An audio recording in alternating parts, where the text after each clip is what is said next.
నిన్నటి రోజున ముఖ్యమంత్రి గారు స్వయంగా ఆంధ్రప్రదేశ్ గౌరవ ముఖ్యమంత్రి శ్రీ నారా చంద్రబాబు నాయుడు గారు స్వయంగా తిరుపతి లడ్డూ విషయంలో చేసిన ప్రకటన, ఆ లడ్డూ ప్రసాదంలో అక్కడ గుజరాత్లో జరిగిన పరీక్షల్లో laboratory test, national dairy development board ల్యాబొరేటరీలో జరిగిన టెస్ట్లో ఆ పవిత్రమైన లడ్డూలో జంతువుల కొవ్వు, పంది కొవ్వు, మైదా, ఫిష్ ఆయిల్ ట్రేసెస్ దొరికాయి, ఆనవాళ్ళు ఉన్నాయని చెప్పిన తర్వాత ప్రపంచమంతా షాక్ తిన్నాం, అవాక్కయ్యారు.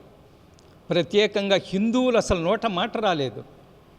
ఏం జరిగింది 5 సంవత్సరాలు, ఎందుకు ఇది జరిగిందని చాలా ఆందోళనలకి, ఇంతకంటే పాపము, ఇంతకంటే దుర్మార్గము, ఇంతకంటే అక్రమం ఉంటుందని హిందువులు ప్రశ్నిస్తున్నారు. నేను ముఖ్యమంత్రి గారిని ఒకటే విజ్ఞప్తి చేస్తున్నాను, దీని వెనక ఎవరున్నారు, దీనికి బాధ్యులు ఎవరు? కర్ణాటక నంది నుంచి వచ్చే నెయ్యిని ఎందుకు ఆపారు? ఆ నెయ్యి టెండర్లను ఎందుకు రద్దు చేశారు? టీటీడీ బోర్డు చైర్మన్గా వైవి సుబ్బారెడ్డి తన ఇష్టం వచ్చిన తాబేదారులకి కాంట్రాక్టులను ఎంపిక చేసుకుని వాళ్ళకెందుకు టెండర్లు ఇచ్చారు నెయ్యి సప్లై చేయమని?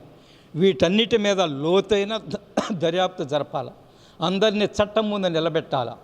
ఈ నిజాలు బయటకు రావాలంటే వెంటనే వైవి సుబ్బారెడ్డిని, చైర్మన్గా ఉన్న ఆయన వైవి సుబ్బారెడ్డి గారు, ధర్మారెడ్డి గారు ఈఓ గారిని, ఇద్దరిని అదుపులోకి తీసుకోవాలా, అరెస్ట్ చేయాలా, వాళ్ళని ప్రశ్నించాలా, ఏం జరిగింది, దీని వెనక ఎవరున్నారో తేలాలా.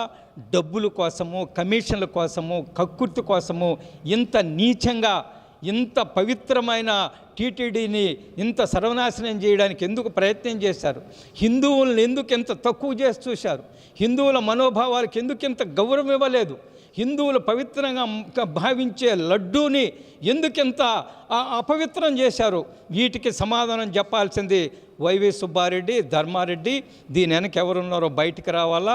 కాబట్టి నేను ముఖ్యమంత్రి గారు విజ్ఞప్తి చేస్తున్నారు, వెంటనే వాళ్ళిద్దరిని అదుపులోకి తీసుకొని వారిని ప్రశ్నించండి, చట్టం ముందు నిలబెట్టండి, దోషులు ఎవరో తేల్చండి అని నేను ఈ సందర్భంగా డిమాండ్ చేస్తున్నాము. గతంలో అనేక సందర్భాలు విన్నాం మనం, కొన్ని సందర్భాల్లో లడ్డూ క్వాలిటీ తగ్గిపోయిందని విన్నాం మనం. వెంటనే దాన్ని సరి చేసుకునే ప్రయత్నాలు చేశారు. కానీ లడ్డూలో ఈ విధమైన అవశేషాలు, జంతువు కొవ్వులు, పంది కొవ్వు, చేప ఆయిలు, మైదాలు ఎప్పుడన్నా మనం విన్నామా? ఇప్పటికీ మనం వినలేదు. కాబట్టి ఇది చాలా దుర్మార్గం, పాపము. దీని మీద లోతైన విచారణ జరిపి దోషులు శిక్షించాలని డిమాండ్ చేస్తున్నాం.